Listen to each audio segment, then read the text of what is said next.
Hoy nos vamos a meter de lleno en una de las mentes, más fascinantes y, la verdad, perturbadoras de la literatura. Hablamos, claro, de Juan Pablo Castell, el narrador del túnel, un hombre que está totalmente consumido por la soledad, por una obsesión y por una lógica implacable que al final lo lleva a cometer un crimen. Y es que así, sin más, de sopetón, Sábato nos lanza al abismo. La primera frase ya es una confesión. O sea que aquí no hay ningún misterio sobre qué pasó. La clave es entender por qué pasó. A ver, Castell no está pidiendo que le tengamos pena. Para nada. Lo que busca quizá es que una sola persona en el mundo, tan solo una, pueda llegar a entender su lógica.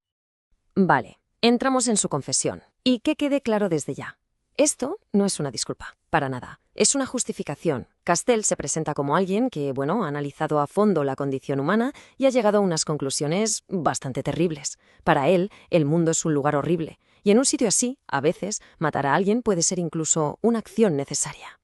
Así es como funciona su cabeza. Para Castell, por ejemplo, la memoria es una especie de sórdido museo de la vergüenza. Imagínate, lleva a pensar que los criminales son gente más limpia que el resto de la sociedad, que la considera hipócrita. Su lógica es, a su manera, es implacable. Si alguien es pernicioso, si hace daño, ¿por qué no liquidarlo? Y punto. Él lo ve casi como una buena acción. Y ojo, porque esta idea es la base de todo su estado mental.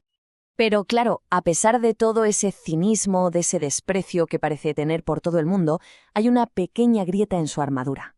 Y es que, en el fondo, escribe porque se siente profundamente solo. Lo que busca en realidad es una conexión. Le da igual que sea con alguien que lo lea, un anónimo, con que haya una única persona que vea el mundo como él, le basta. Y aquí es donde está la gran paradoja de todo, la tragedia que lo mueve todo en la novela. La única persona que él cree que podría haberle entendido, su única alma gemela, es precisamente la persona en la que mata. Y esta frase, claro, es la que nos abre de par en par la puerta a la historia de su obsesión, la historia de María Iribarne. ¿Vale? ¿Y cómo empieza todo esto? Pues la chispa que enciende la mecha no es un gran acontecimiento. ¿Qué va? Es un detalle minúsculo, un momento de conexión, o eso cree él, en una galería de arte abarrotada de gente. Y ese instante lo va a cambiar todo, para siempre.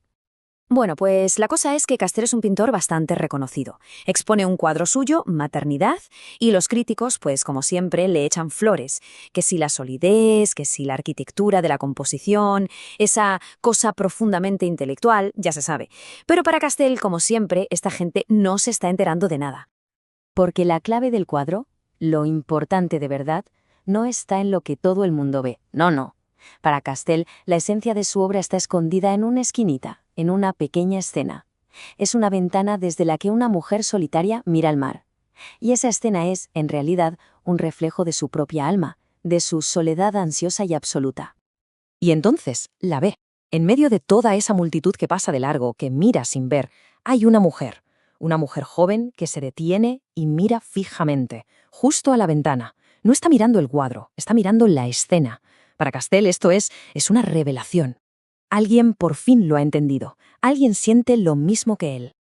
A partir de ese preciso instante, la vida de Castell da un vuelco total. Su único objetivo, su única razón de ser, es encontrar a esa mujer. Y su mente, que es súper analítica y, bastante neurótica, se pone a trabajar a toda máquina, consumida por completo por esta búsqueda.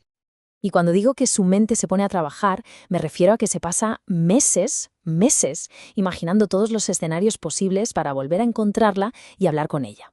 ¿Qué le digo? Como paso de preguntarle por una calle a hablar del significado profundo del arte, se monta unas películas y unos planes súper complejos, ridículos, que al final lo único que demuestran es lo torpe que es socialmente. Y esa manía que tiene de darle 1000 vueltas a todo. Claro, después de tanto planearlo, ¿qué pasa cuando por fin se la encuentra por la calle? Pues que todos esos planes se van al traste. La realidad es un caos, es torpe, es frenética. La ve, la sigue, se mete con ella en un portal, le suelta una pregunta absurda al lado del ascensor y ella, lógicamente, se asusta e intenta escapar. Vamos, un desastre total, nada que ver con sus fantasías tan bien pensadas. Y ahí, en plena desesperación, Castell la aborda con una intensidad que es casi agresiva, cero sutileza. Le suelta de golpe toda su obsesión. Le deja claro que la ha reconocido, que la lleva buscando meses y que esto no es ninguna casualidad, que para él nunca hay casualidades. Y justo ahí, cuando parece que lo ha estropeado todo, ella pronuncia las palabras mágicas. María reconoce que se acuerda de la escena de la ventana. Pero no solo eso, le dice que la recuerda constantemente. Para Castell esto es la confirmación definitiva, la prueba de que la conexión es real, y su esperanza, claro, se dispara por las nubes.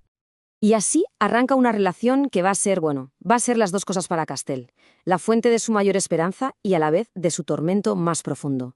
Es un vínculo que nace de una conexión que parece única, pero que en realidad está condenado desde el minuto 1 por su propia mente destructiva. Claro, Castell no tarda en descubrir que no está solo en la vida de María, y enseguida aparecen otras personas que son como gasolina para su paranoia. Por un lado está Allende, que es su marido y es ciego, a quien Castell mira con una mezcla de pena y de recelo. Y por otro está Hunter, un primo de la familia, a quien directamente desprecia y ve como un rival claro. Así que la relación se convierte en una especie de campo de batalla constante. Por un lado tienen momentos de conexión total, casi telepática, de esos en los que parece que son las dos únicas personas que se entienden en el mundo. Pero por otro lado, cada llamada rara, cada respuesta que le parece evasiva, cada vez que ella nombra a su marido, todo eso va plantando una semillita de duda en su cabeza. Y esa semilla crece y crece hasta convertirse en una obsesión monstruosa.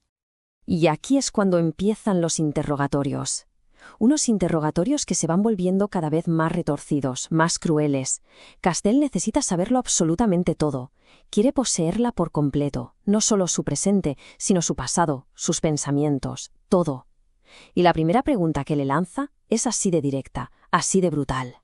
Pero es que a él no le vale la respuesta, sea cual sea. Su mente, que ya está en modo paranoico total, retuerce cada palabra que ella dice. Si ella le dice que se acuesta con su marido por compasión, él deduce que entonces es capaz de fingir. Y claro, si es capaz de fingir el deseo, de fingir el placer. Y ahí llegamos al corazón de su lógica destructiva. El hecho de que María pueda engañar a su marido, aunque lo haga por piedad, para Castell se convierte en la prueba definitiva, irrefutable, de que también puede estar engañándole a él. Y ya está. Su paranoia cierra el círculo. Para ella ya no hay escapatoria. Y para intentar explicar todo esto, para explicar su forma de existir, su incapacidad para conectar de verdad con nadie y, al final, para justificar su crimen, Castell se inventa una metáfora potentísima que, de hecho, es la que da título a la novela. Es la idea del túnel. Castell está convencido de que cada persona vive en su propio pasillo, oscuro y solitario. Él va por el suyo, María va por el suyo. Y sí, durante un instante, gracias a esa ventana en su cuadro, fue como si sus dos túneles corrieran uno al lado del otro y pudieran verse a través de un cristal. Pero fue solo eso, una ilusión. Porque ese muro de cristal que los separa, nunca podrían romperlo. Y esa es su conclusión final, su tesis definitiva sobre la vida, la esperanza de haber encontrado a alguien, de una conexión real. Todo era una fantasía. Al final, lo único que existía de verdad era su propia soledad, su propio túnel. Y desde la oscuridad de ese túnel cometió el crimen. Estaba convencido de que era la única salida lógica a todo su tormento. Y al final, el relato de Castell nos deja con esta pregunta ahí, flotando en el aire. Porque más allá de la locura y del crimen, el túnel lo que explora es esa barrera que parece que existe entre las personas. Estamos todos, de alguna forma, condenados a vivir en nuestro propio pasaje solitario, a ver a los demás solo a través de un cristal, sin poder tocarnos nunca. Pues la cuestión, desde luego, queda abierta.